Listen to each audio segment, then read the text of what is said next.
नमस्ते नमस्ते नमस्ते। बड़ों को प्रणाम, छोटों को प्यार, दोस्तों को सलाम। आज मैं फिर आप लोगों से मिलने आ गई हूँ, बातचीत करने आ गई हूँ। सुबह का छोटा मोटा काम ख़त्म हो चुका है और अभी लंच बाकी है, वो करूँगी।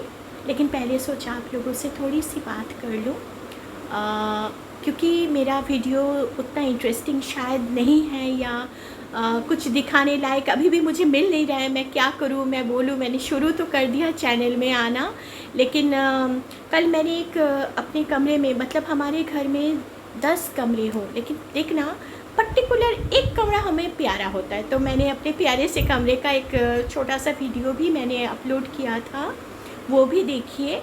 और ड्रेसिंग टेबल, और मैंने कोलकाता में क्या है ना, रोज़ दिन के पहनने के कपड़े हम लोग आलना बोलकर एक जगह होता है जहाँ हम लोग रखते हैं रोज़ का कपड़े।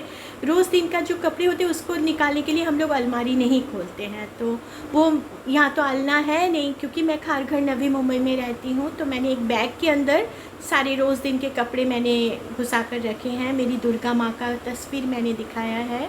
मेरी बेटी पलंग में बैठी थी। पता है, मेरे व्लॉग में हस्बैंड को अगर दिखा भी दूँ, बेटी आना नहीं चाहती है। तो वो भी थोड़ी अभी भी कैमरा शाई है। मुझे भी पहले पहले वही लगता था, मैं क्या जाकर बोलूँ। कभी कभी मैं सोचती हूँ बाहर निकलूँ, आप लोगों को खारघर का सब वीडियो बनाकर दिखाऊँ, देखिए ये यहाँ पे ऐसा है वैसा है। लेकिन मुझ में भी अभी भी वो, मतलब थोड़ा सा झिझक, थोड़ा सा शर्म, मतलब दूसरों के, सब लोग के सामने कैसे वीडियो बनाऊँ, वही मैं सोचती रहती हूँ। आज बंगाली लोगों का जामाई षष्ठी है। जामाई षष्ठी, हम लोग बंगाली में दामाद को, जो सन इन लॉ होते हैं ना, उससे जामाई बोलते हैं। तो उसके लिए पूजा करते हैं, मतलब जो भी सास होती है ना जामाई की, दामाद की, मतलब बेटी की जो माँ होती है, वो एक पूजा रखती है कि वो दामाद सुखी रहे, स्वस्थ रहे, अच्छा रहे, कमाने मतलब सफल रहे, सब कुछ, मतलब सब कुछ उसका अच्छा रहे।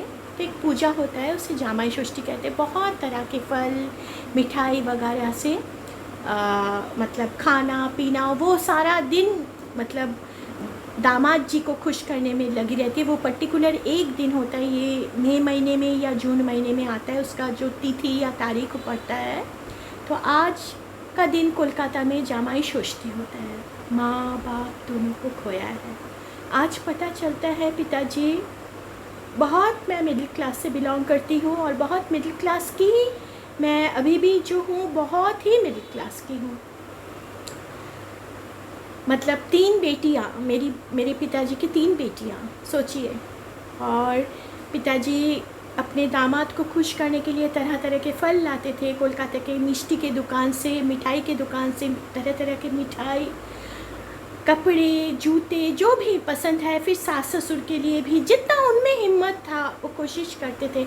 लेकिन फिर भी कभी ना कभी वही रहता था, तुम्हारे पिताजी ने ऐसा नहीं दिया, तुम्हारे पिताजी ने वैसे नहीं दिया, तुम्हारी माँ ने कभी अच्छी तरीके से खिलाया नहीं, ये वो जो रहता था। और आज मम्मी पापा दोनों ही नहीं हैं, आज मम्मी पापा दोनों ही नहीं हैं। तो वो जो जगह था, जितना भी मिलता था, आशीर्वाद बोलिए, प्यार बोलिए, सामान बोलिए, जो भी मिलता था, मुझे नहीं पता, तो वो तो सब वैसे भी बंद ही हो गया। तो जब मिलता था तब कितनी शिकायतें रहती है।